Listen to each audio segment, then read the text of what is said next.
அஸ்ஸலாமு அலைக்கும் வரஹ்மத்துல்லாஹி வபரகாத்துஹ். அல்லாஹ் நேசிக்கிறான்.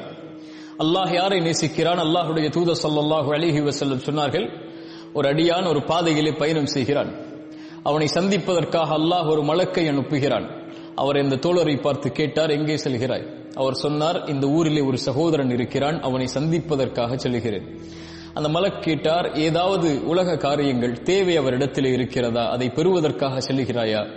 அவர் சொன்னார், இல்லை, அவரை நான் அல்லாஹ்விற்காக நேசிக்கிறேன், அதற்காக அவரை சந்திக்க செல்கிறேன். இந்த பயணத்துடைய நோக்கம் எதுவும் இல்லை, அல்லாஹ்வுடைய நேசம்தான். அந்த மலக்கின் வாயிலாக அல்லாஹ் இந்த ஒட்டுமொத்த சமூகத்திற்கும் ஒரு செய்தியை அந்த தோழரின் மூலமாக அல்லாஹ் கூற வைத்தான்.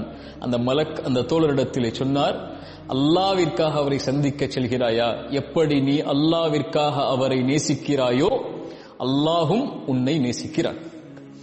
அல்லாஹ்விற்காக முஃமின்களை நீங்கள் நேசித்தால் அல்லாஹ் உங்களை நேசிப்பான். ரசூலுல்லாஹி ஸல்லல்லாஹு அலைஹி வஸல்லம் அவர்கள் சொன்னார்கள், இந்த 3 தன்மைகள் யாரிடத்திலே இருக்கிறதோ அவர்கள் ஈமானுடைய சுவையை சுவைப்பார்கள். அதில் ஒரு தன்மை, ஒருவரை நேசித்தால் அது யாராக இருந்தாலும், உங்கள் தந்தை, உங்களுடைய தாய், உங்களுடைய மனைவி, உங்களுடைய குழந்தைகள், உன் சகோதரன், உன் தோழன், உன் நண்பன், உன் சமூகத்தில் இருக்கக்கூடியவர்கள் அல்லது அல்லாஹ்விற்காக இருக்கக்கூடியவர்களில் யாரை நீங்கள் நேசித்தாலும் அல்லாஹ்விற்காக நேசித்தால் அவர்கள் ஈமானுடைய சுவையை சுவைப்பார்கள் என்று அல்லாஹ்வுடைய தூதர் ஸல்லல்லாஹு அலைஹி வஸல்லம் சொன்னார்கள்.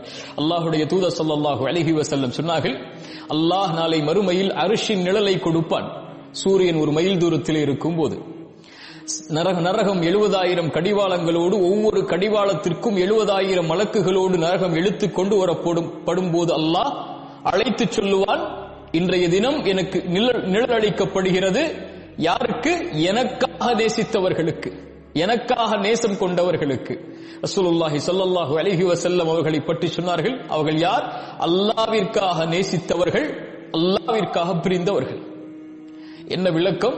அல்லாஹ்விற்காக ஒருவரை நேசித்தால், கேளுங்கள், அல்லாஹ்விற்காக ஒருவரை நேசித்தால் அவர்கள் அல்லாஹ்விற்காக பிரிவார்கள் என்றால் உலகத்தில் அல்ல, அவர்களை இந்த உலக வாழ்வில் ஒரு சிறிய பிரிக்கும், அது மரணம். மீண்டும் அவர்களை ஒன்று சேர்ப்பான் அல்லாஹ். எங்கே? அர்ஷின் நிழலில். அந்த பிரிவு குறுகிய கால பிரிவு தான்.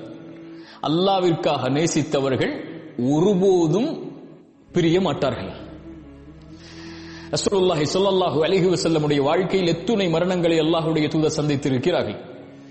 தோழர்கள், நண்பர்கள், உறவுகள், மனைவி, குழந்தைகள், ஏன் இத்துணை மரணங்களும் அவங்களுடைய வாழ்வில் எந்த ஒரு பெரும் பாதிப்பையும் ஏற்படுத்தவில்லை. ஏன் தெரியுமா?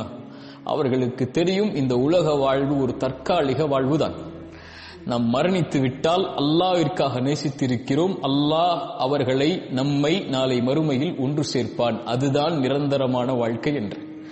உங்கள் தாயை நீங்கள் அல்லாஹ்விற்காக நேசித்தவர்கள் இந்த உலக வாழ்விலிருந்து பிரிந்து மரணித்திருந்தால் கவலை கொள்ளாதீர்கள், இது தற்காலிக பிரிவு. உங்களுடைய தாயை மறுமையில் நீங்கள் பார்ப்பீர்கள், அல்லாஹ் உங்களை அர்ஷின் நிழலில் ஒன்று சேர்ப்பான். உங்கள் கணவனை நீங்கள் பிரிந்திருந்தால், பிள்ளையை பிரிந்திருந்தால், உங்கள் மனைவியை பிரிந்திருந்தால், உங்கள் சகோதரனை, நண்பனை, தோழர்களை, அல்லாஹ்விற்காக நேசித்த யாரை நீங்கள் பிரிந்திருந்தாலும் கவலை கொள்ளாதீர்கள், இது பிரிவு, தற்காலிக பிரிவு. அல்லாஹ்விற்காக நேசித்தவர்களை அல்லாஹ் நாளை மறுமையில் ஒன்று சேர்ப்பான். அல்லாஹ்வுடைய தூதர் அதனால் தான் சொன்னார்கள், ஒருவரை நீங்கள் நேசித்தால் அறிவித்து விடுங்கள் அவருக்கு, நான் உன்னை அல்லாஹ்விற்காக நேசிக்கிறேன். இன்னி உஹிப்புக ஃபில்லாஹ். என் தோழரே, என் சகோதரனே, என் சகோதரியே, இந்த சமூகத்தில் இருக்கக்கூடிய எல்லோர்களையும் விருப்பு வேற்றுமைகள் இல்லாமல் இன்னி உஹிப்புக்கும் ஃபில்லாஹ், உங்கள் எல்லோர்களையும் நேராக சந்தித்து இதை சொல்வதற்கு வாய்ப்பை அல்லாஹ் கொடுப்பானா இல்லையா என்று எனக்கு தெரியாது. ஆனால் உங்கள் எல்லோர்களையும் விருப்பு வேற்றுமைகள் இல்லாமல் அல்லாஹ்விற்காக நான் நேசிக்கிறேன். இது என்னுடைய செய்தி. உங்களுடைய செய்தியும் நீங்கள் நேசிக்கக்கூடிய உறவுகளுக்கு அறிவித்து விடுங்கள். அது உங்கள் தாயாக இருக்கலாம், என் தாயே அல்லாஹ்விற்காக உன்னை நேசிக்கிறேன். உங்கள் மனைவியாக இருக்கலாம், கணவனாக இருக்கலாம், பிள்ளைகளாக இருக்கலாம், நண்பர்களாக இருக்கலாம், யாராக இருந்தாலும் அல்லாஹ்வுடைய தூதருடைய அறிவிப்பு அது. அறிவித்து விடு, அல்லாஹ்விற்காக உன்னை நேசிக்கிறேன் என்று. அல்லாஹ்விற்காக நேசித்து விட்டோம் என்றால் அங்கே உலக காரியங்கள் உள்ளே வராது, உலக சருகல்கள் உள்ளே வராது. போட்டி, பொறாமை, உலக விஷயத்துடைய ஆசைகள், ஏமாற்றம், இது எதுவும் அங்கே உள்ளே வராது. எல்லாவற்றையும் மிகைத்து விடும். நான் அல்லாஹ்விற்காக நேசிக்கிறேன், இதுவெல்லாம் ஒன்றுமில்லை, விடு என்று. முஆதை அழைத்து அல்லாஹ்வுடைய தூதர் சொன்னார்கள், கையை பிடித்து சொன்னார்கள், யா முஆத், முஆதே இன்னி உஹிப்புக். நபி அவர்கள் சொன்னார்கள், முஆதே நான் உன்னை அல்லாஹ்விற்காக நேசிக்கிறேன். அபூபக்கர் சித்தீக் அல்லாஹ்வுடைய தூதர், இந்த இருவரின் நேசத்தை எப்படி சொல்வது? இருவரும் அல்லாஹ்விற்காக தன் நேசத்தை பகிர்ந்து கொண்டதை எப்படி சொல்வது? உமர் அவர்களும் அபூபக்கர் அவர்களும் ஒரு முறை தங்களுக்குள் ஒரு சிறிய பகைமை ஏற்படும் போது அல்லாஹ்வுடைய தூதரிடத்தில் அபூபக்கர் ஓடி வருகிறார்கள். அல்லாஹ்வுடைய தூதர் அபூபக்கர் தன் நண்பருடைய கவலையை பார்க்கும் போது சொன்னார்கள், என் தோழரை கைவிடுகிறீர்களா, என் தோழரை கைவிடுகிறீர்களா? யார் அவர்? மக்கள் என்னை பொய்யன் என்று சொன்ன போது என்னை உண்மைப்படுத்தியவர் அவர். அல்லாஹ்விற்காக மக்கள் என்னை ஏற்றுக்கொள்ள மறுத்த போது என்னை ஏற்றுக்கொண்டவர் அவர், ஈமான் கொண்டவர் அவர்.